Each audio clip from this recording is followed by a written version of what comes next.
El tema de esta mañana lleva por título La revelación de Jesucristo.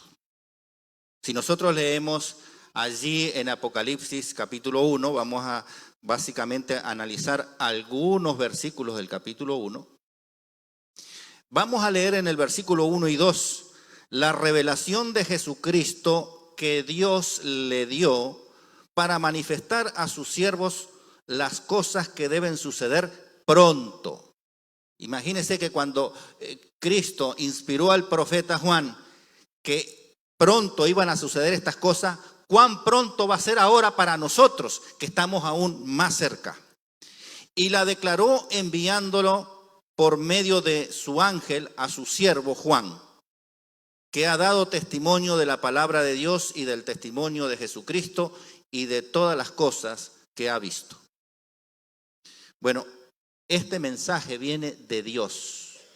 Y cuando decimos la palabra Dios, debemos entender Dios en su plenitud. Padre, Hijo y Espíritu Santo. Y alguien me dijo, dice, bueno, pero acá dice la revelación de Dios que le dio a su Hijo Jesucristo. El Espíritu Santo no está mencionado. No está mencionado en este versículo, pero si nosotros leemos las 7 cartas a las 7 iglesias, vamos a encontrar que esas 7 cartas de amor que Dios envía a las iglesias terminan diciendo: el que tiene oído, oiga lo que el Espíritu dice a las iglesias. Por lo tanto, en este mensaje también está el Espíritu Santo. La revelación de Jesucristo que Dios le dio es llevada luego por el ángel.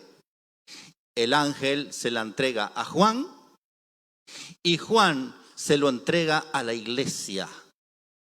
Y ese mensaje nos llega hoy a nosotros. Nosotros ahora somos la iglesia de Dios. ¿Qué vas a hacer tú con ese mensaje? ¿Qué piensas hacer tú con ese mensaje? ¿Te lo vas a guardar solamente para ti?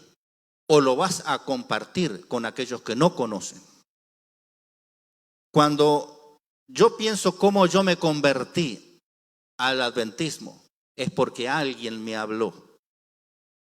Alguien adventista me habló. Yo vengo de otra denominación católica y la conozco bien por dentro. Pero encontré que la iglesia adventista es una iglesia fundada por Dios. Así como este mensaje que Dios envía a través de toda esa cadena de mandos hasta llegar a la iglesia y hasta llegar a nosotros, proviene de Dios. Obviamente, en el mundo hay mucha gente, incluso cristianos, que ignoran el mensaje de Apocalipsis. O le tienen cierto temor, porque claro, hay el libro por excelencia, muy rico en imágenes, en símbolos, es el libro de Apocalipsis. Y entonces, al no entender esa simbología, la persona se pierde. Pero cuando nosotros comenzamos a estudiar la palabra de Dios y antes de abrir la Biblia, oramos al Señor, el Espíritu Santo va a intervenir. Por lo tanto, es un mensaje para nosotros y no tenemos que temer nada, porque Dios tiene el control. Y hay una bendición tremenda en este libro.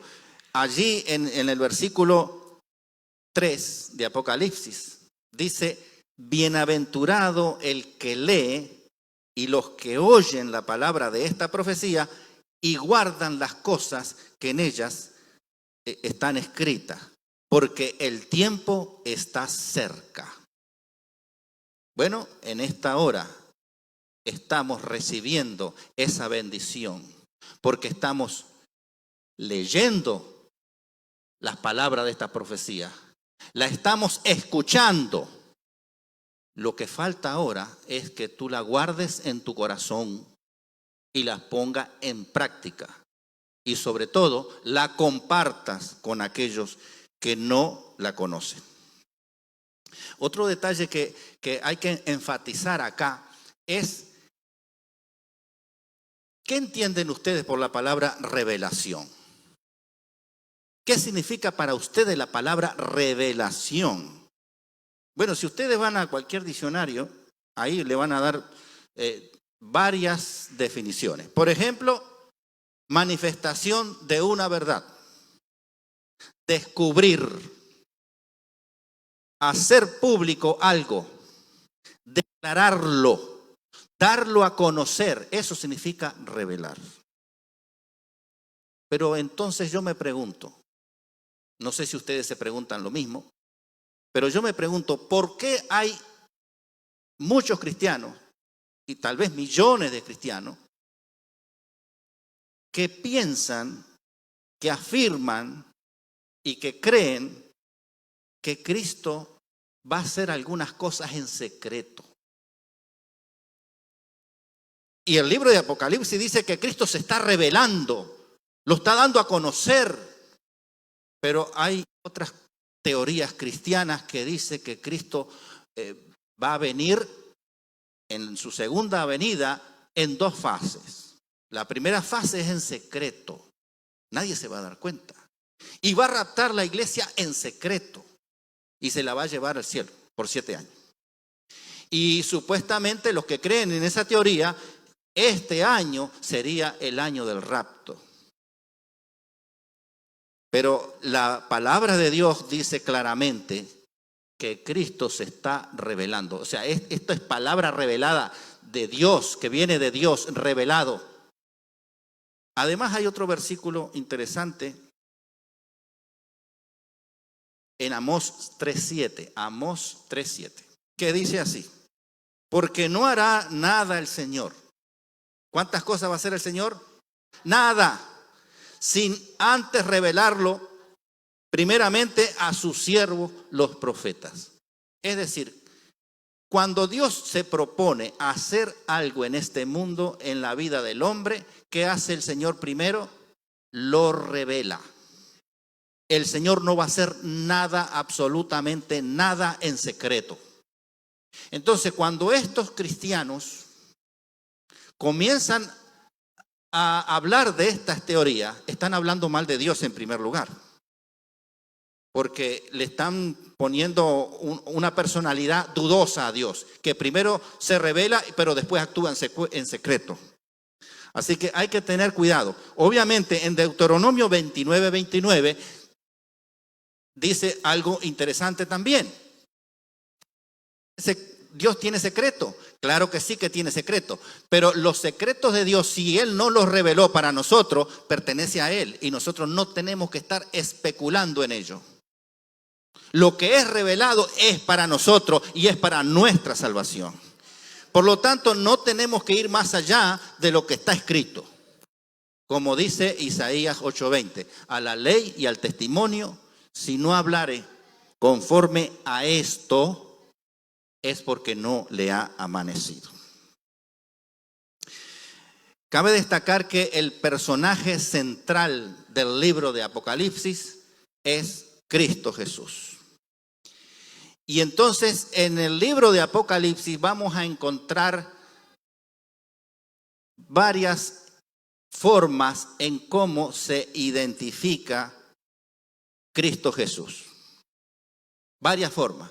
Y tenemos que saber que esas formas corresponden a Cristo Jesús. Por ejemplo, Apocalipsis 1:5 dice: y de Jesucristo el testigo fiel, el primogénito de los muertos. ¿Quién es el testigo fiel? Cristo. ¿Por qué? Porque primero Él sabe todo lo que va a suceder por anticipación. Él es nuestro creador, creó este mundo, nos creó a nosotros.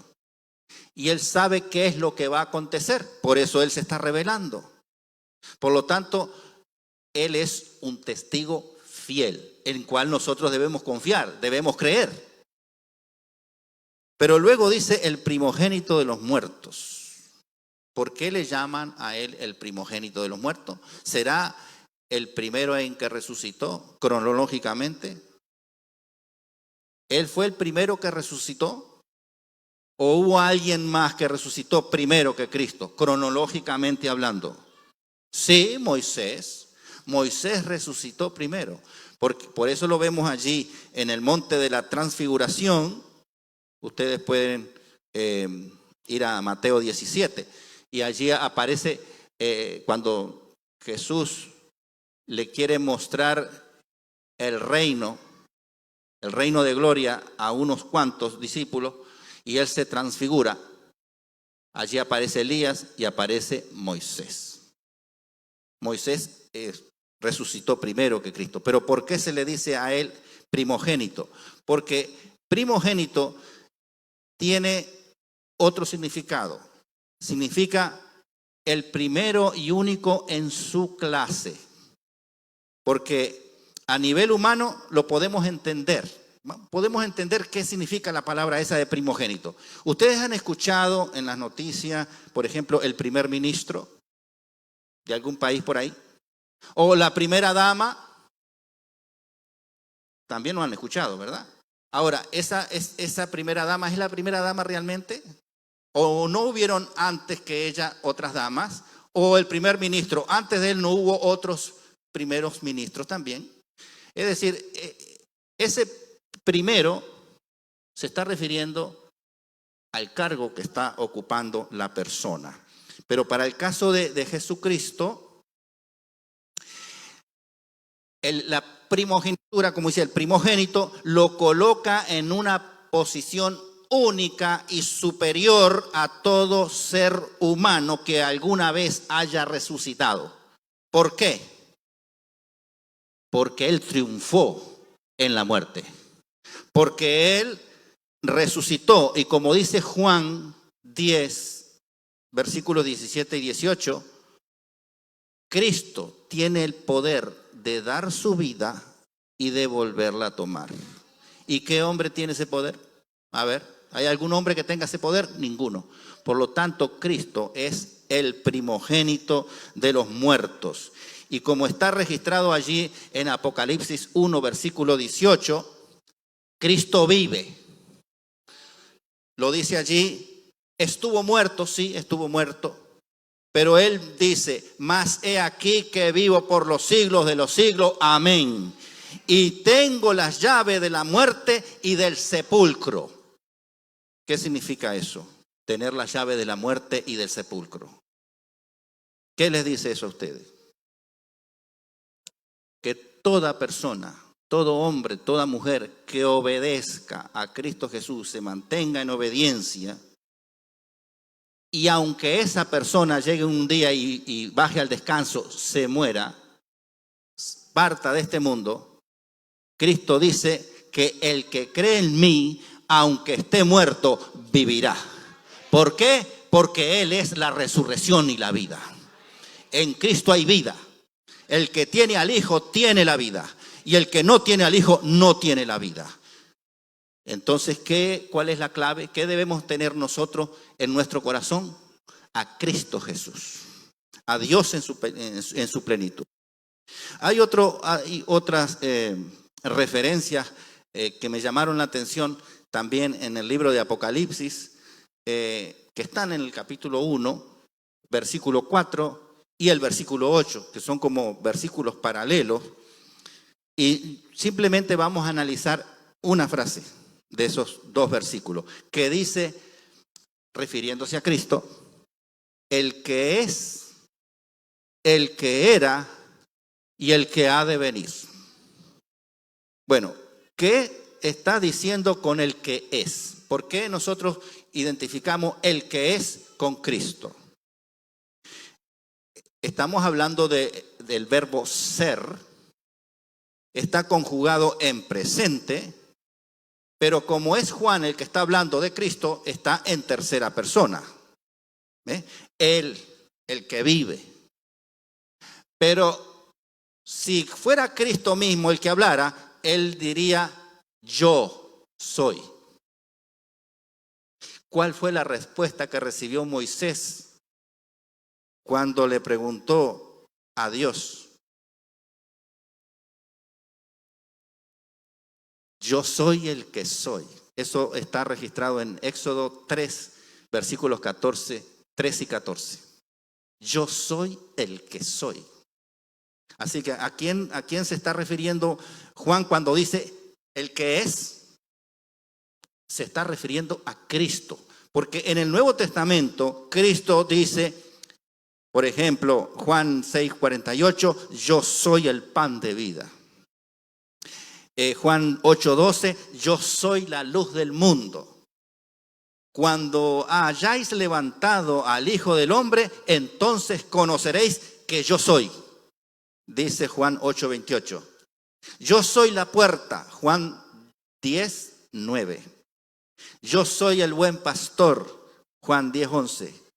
Yo soy la resurrección y la vida. Juan 11:25.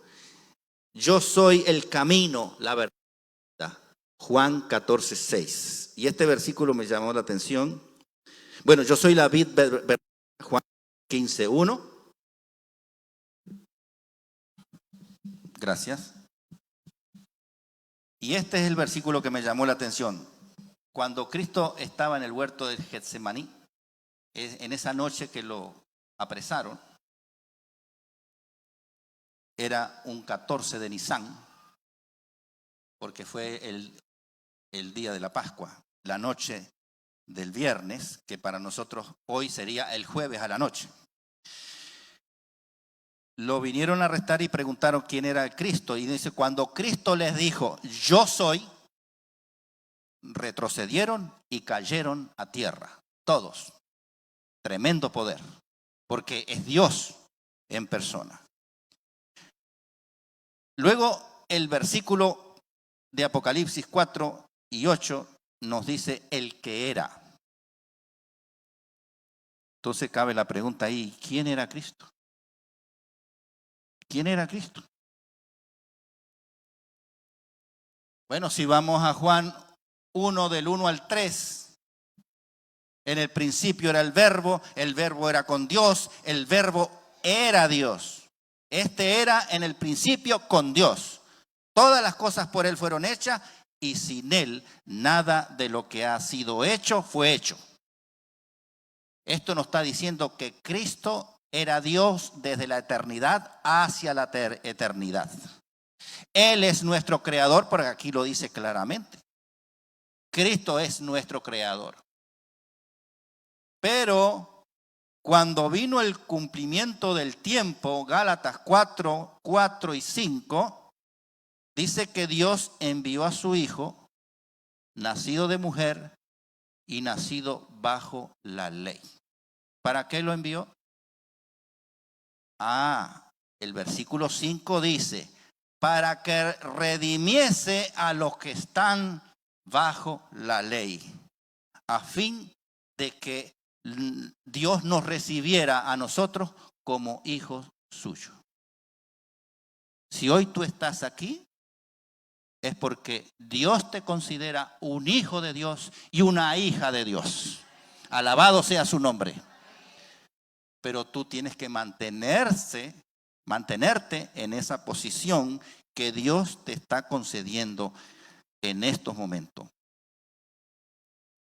Y el versículo 14 del mismo capítulo 1 de Juan dice que aquel verbo, ese que en el principio era el verbo y el verbo era con Dios, aquel verbo se fue hecho carne y habitó entre nosotros y vimos su gloria como la del unigénito del Padre, lleno de gracia y de verdad.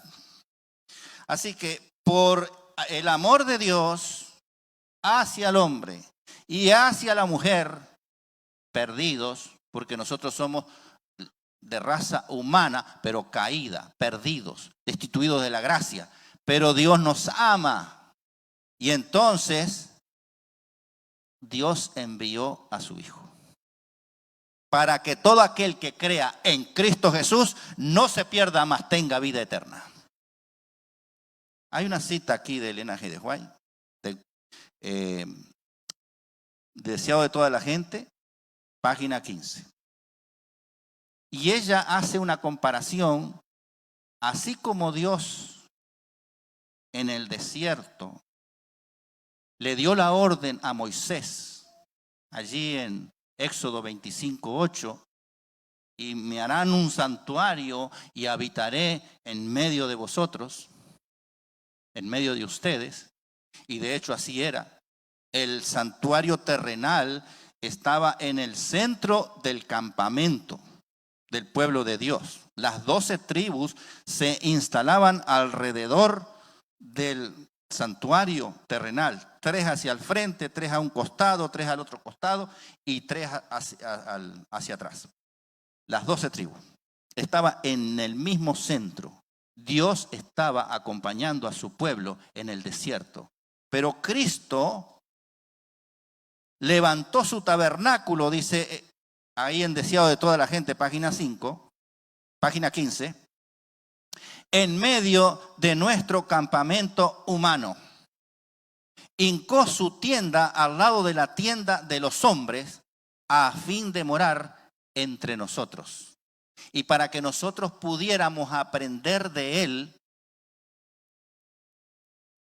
que nosotros podemos llevar una vida en armonía con Dios, pero con Cristo. Sin Cristo, ¿cuántas cosas podemos hacer? Nada. Separado de mí, nada podéis hacer.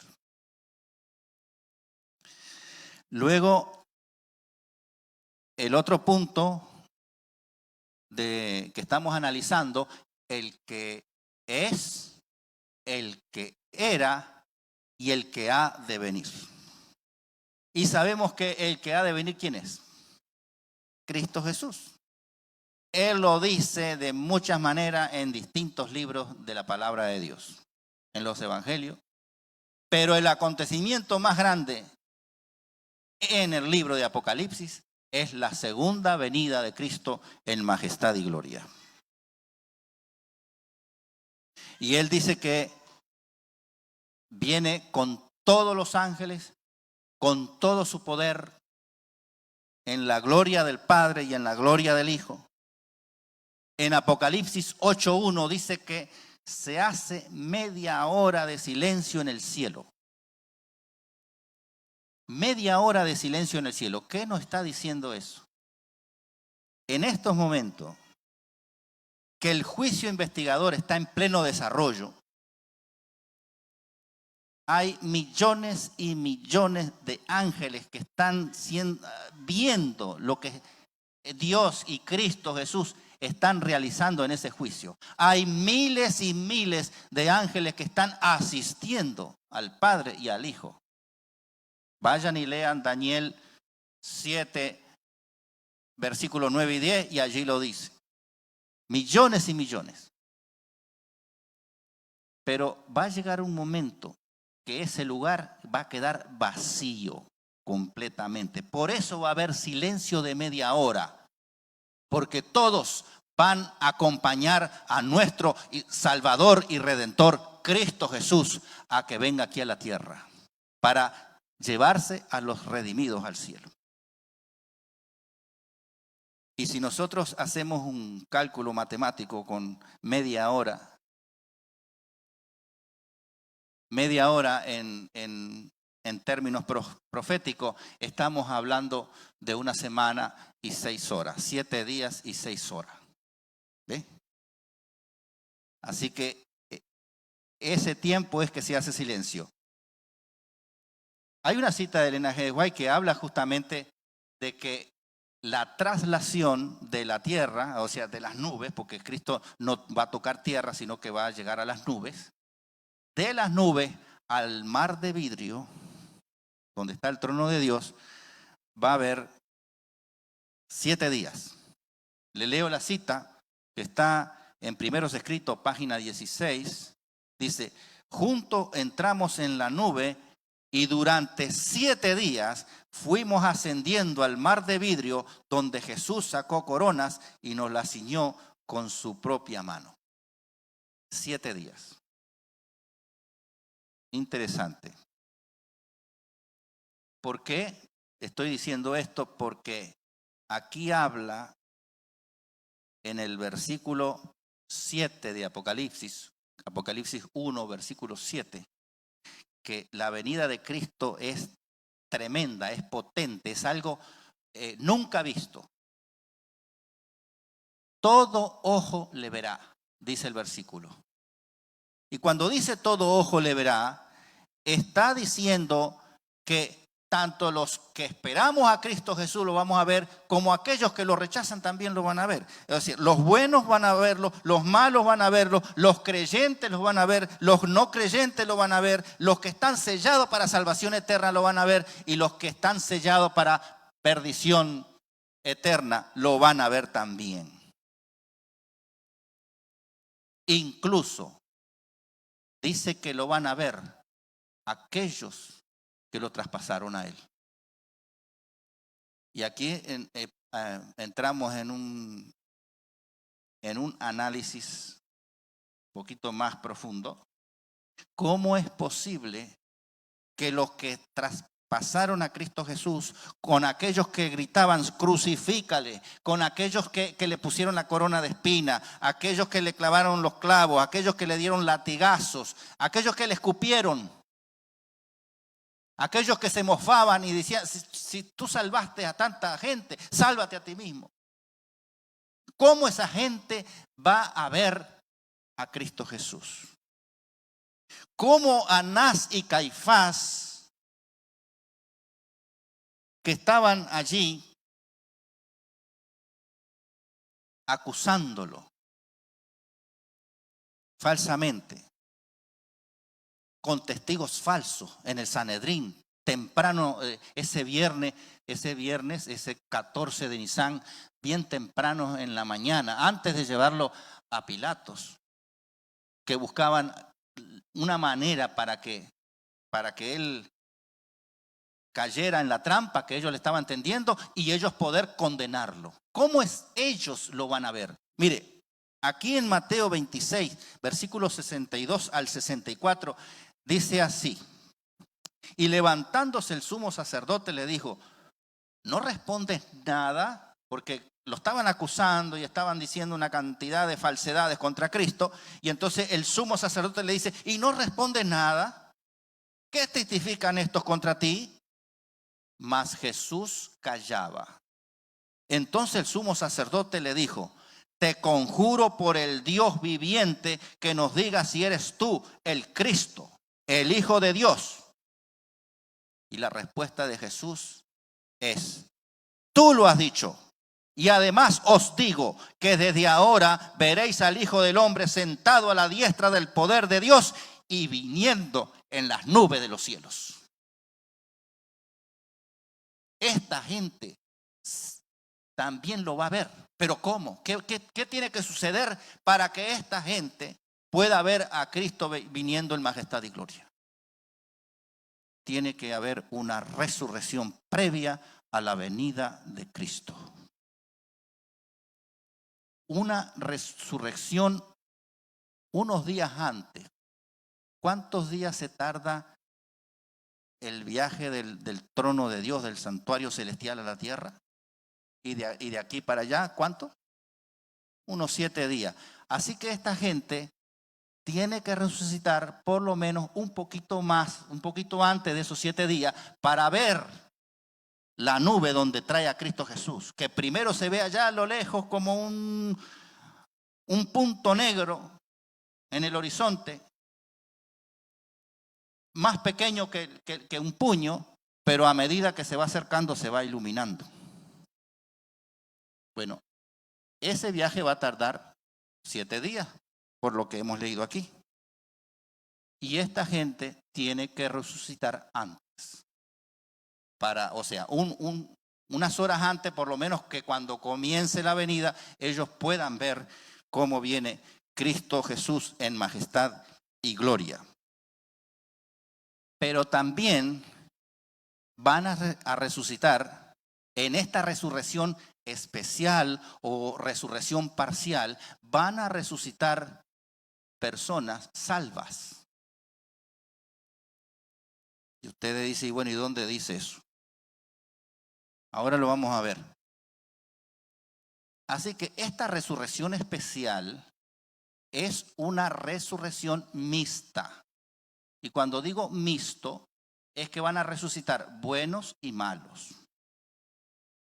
Porque la primera resurrección que habla la Biblia, o la resurrección general, es una resurrección donde solo resucitan los que van a ser salvos. Y eso es cuando Cristo ya esté aquí, en las nubes, aquí cerquita de la tierra. No confundir con esa. No confundir con la segunda resurrección, que es después del milenio, y que es una resurrección de solo los malos, los impíos, los perdidos para siempre. No confundir. Esta es una resurrección mixta. Resucitan buenos y malos. Antes de que Cristo llegue aquí, con el propósito de ver a Cristo viniendo en majestad y gloria, tal como se lo prometió a Anás y a Caifás y a toda la gente que estaba allí en el Sanedrín. Y a todos los que lo acusaron, a Pilato también. Todos ellos se van a levantar para ver a Cristo Jesús. Apocalipsis lo dice, lo que les traspasaron, lo van a ver. Pero ¿dónde está la parte de los buenos? Así que ahí vamos a leer un versículo que se encuentra en Apocalipsis 14:13. Y acuérdese que el Apocalipsis 14, del 6 en adelante, está hablando del mensaje de los 3 ángeles. Vi volar por el medio del cielo un ángel que traía el evangelio eterno para predicarlo a todas las naciones, tribu, lengua y nación. Después de esos mensajes viene el versículo 13, Apocalipsis 14, y dice así: y oí una voz que desde el cielo me decía: escribe, bienaventurado. Eso significa dichoso, feliz, bendecidos. De aquí en adelante los muertos que mueren en el Señor. Así que esos muertos que se murieron después de haber escuchado y de haber proclamado el mensaje de los 3 ángeles, son muertos bendecidos, dice acá este versículo. Se mueren pero bendecidos por Dios. Sí, dice el Espíritu, descansarán de sus trabajos porque sus obras con ellos siguen. ¿Por qué son bendecidos estos muertos? Porque esos son los que van a resucitar antes para ver venir a Cristo en majestad y gloria. Porque así ellos han predicado ese mensaje de que Cristo viene. Y hay millones de cristianos. No estoy hablando de los que no cristianos, pero de cristianos que uno le dicen, pero Cristo viene y viene pronto. Y ellos como que lo ponen en duda, no lo creen, o será, tal vez pueda que sea algún día que se dé. El punto es que aquí no se trata si nosotros creemos o no creemos. Cristo viene porque Él lo ha dicho, porque es palabra de Dios. El punto es si tú lo crees o no. Si tú lo crees, serás salvo, dice los evangelios. El que cree en Cristo y se bautiza, será salvo. Y el que no cree, no será salvo, será condenado. Vamos a leer otro versículo si eso no lo convence mucho. O sea, cuando dice de aquí en adelante los muertos, se está refiriendo de aquí en adelante a ese periodo de tiempo donde se ha estado predicando el mensaje de los 3 ángeles, que comenzó por allá, por una fecha muy conocida nuestra que es 1844, que comenzó por ahí, un poquito antes comenzó. Los que mueren en este tiempo tendrán el privilegio de participar en la resurrección especial, la que precede a la resurrección general de los justos. Y hay que notar aquí una cosa, que esa bendición no es para todos los muertos. Tenga presente eso, no es para todos los muertos. Son para los muertos que mueren en la fe en Cristo Jesús. Nada más. Hay un versículo que nos aclara todo que está en el libro de Daniel. Daniel capítulo 12, versículo 1 y 2. Es el 2, pero para entrar en contexto vamos a leer el 1. En aquel tiempo se levantará Miguel. ¿En qué tiempo? Al final del tiempo. El gran príncipe que está de parte de los hijos de tu pueblo, y será tiempo de angustia, el cual nunca fue desde que hubo gente hasta entonces. Pero en aquel tiempo será liberado tu pueblo, todos los que se hallen sus nombres escritos en el libro de la vida. Y ahora viene el versículo 5. Y muchos, no dice todos, dice y muchos, para que se entienda bien. Ahora están todos ustedes aquí, pero muchos de ustedes estuvieron en la escuela sabática. Otro grupo no estuvo.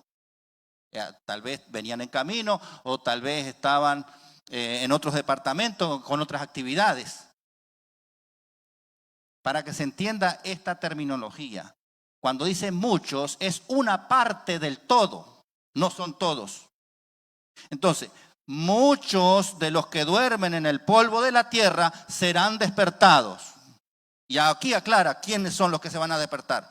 Unos para vida eterna, los salvos, los que bajaron al descanso creyendo en Cristo Jesús, creyendo en su segunda venida, proclamando el mensaje de los tres ángeles, proclamando el mensaje de Apocalipsis.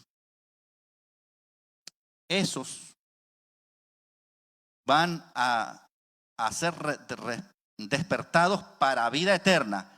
Y otros, los que le traspasaron, no lo dice aquí, pero por el contexto sabemos que son ellos, y otros para vergüenza y confusión perpetua. Aquí está claro que es una resurrección mixta donde resucitan buenos y malos para ver venir a Cristo en majestad y gloria. Y el versículo 7 de Apocalipsis 1 termina diciendo: y todos los linajes de la tierra harán lamentación por él. ¿Por qué? ¿Por qué todos los linajes de la tierra harán lamentación por él? Le pregunto, ¿ustedes se alegrarían mucho si ahora viniera Cristo en majestad y gloria y salgamos a verlo? ¿Ustedes estarían alegres? Claro que sí. Nosotros deseamos que llegue ese momento y deseamos estar allí presentes con nuestros queridos, con nuestras familias. Pero acá dice que todos los linajes de la tierra harán lamentación por él. Se van a lamentar. Va a ser un lamento. ¿Por qué? Porque no se prepararon. Porque no creyeron. Porque no estudiaron la palabra de Dios. Porque nunca quisieron tener al Hijo. Nunca quisieron escuchar la voz del Espíritu Santo. No buscaron de Dios. Lo dejaron para el futuro, para allá. Buscaron otra cosa. Buscaron fama, buscaron poder, buscaron dinero, buscaron placer. Cualquier otra cosa, pero menos buscar de Dios. Y ahí recién se van a dar cuenta que Dios es real, que Dios existe y que va a venir en majestad y gloria a buscar a su pueblo. Entonces, hermanos queridos, si tú no te has entregado a Cristo Jesús, ahora lo tienes que hacer. Mañana es tarde. Porque la Biblia dice que el día y la hora no lo sabemos de la venida de Cristo Jesús. Pero tampoco sabemos el día y la hora en que nosotros podemos bajar al descanso.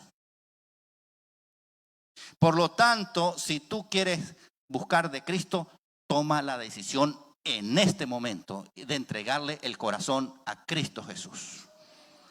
No mañana, no cuando te retires, no cuando tengas tiempo, no cuando dejes de trabajar, no. Ahora, con todos los problemas que tenga, con todas las dificultades que tenga, con toda la enfermedad que tenga, entrega tu corazón a Cristo Jesús ahora, porque Él va a venir en majestad y gloria y va a llevarse su pueblo para vivir por toda la eternidad. Él hizo todo. Él creó este mundo y Él creó el plan de salvación y Él se revela en Apocalipsis. Él lo hizo todo y lo está haciendo todo porque te ama a ti, nos ama a todos nosotros y nos quiere salvar y nos quiere llevar con Él a morar por toda la eternidad. Entonces, lo que falta aquí es nuestra respuesta. ¿Qué vas a hacer tú de aquí en adelante? Esa es la respuesta que Dios quiere. Entonces, acá hay un versículo donde nos aclara aún más por qué todos los linajes de la tierra harán lamentación por él. Juan 3:19 dice, y esta es la condenación, que la luz vino al mundo. ¿Quién es la luz? ¿Quién dijo yo soy la luz? Cristo Jesús. Y los hombres amaron más las tinieblas que a la luz. ¿Y cuál es la razón por qué amaron más las tinieblas que la luz? Porque sus obras eran malas. Por eso amaron más las tinieblas y vivieron en tinieblas toda su vida. Y lo van a lamentar porque hay una luz, la luz verdadera que se llama Cristo Jesús. Hay un camino que se llama Cristo Jesús. Nadie puede ir por otro lado al Padre, solamente por Cristo Jesús. Así que si tú quieres estar allá con los redimidos, busca de Cristo en este momento.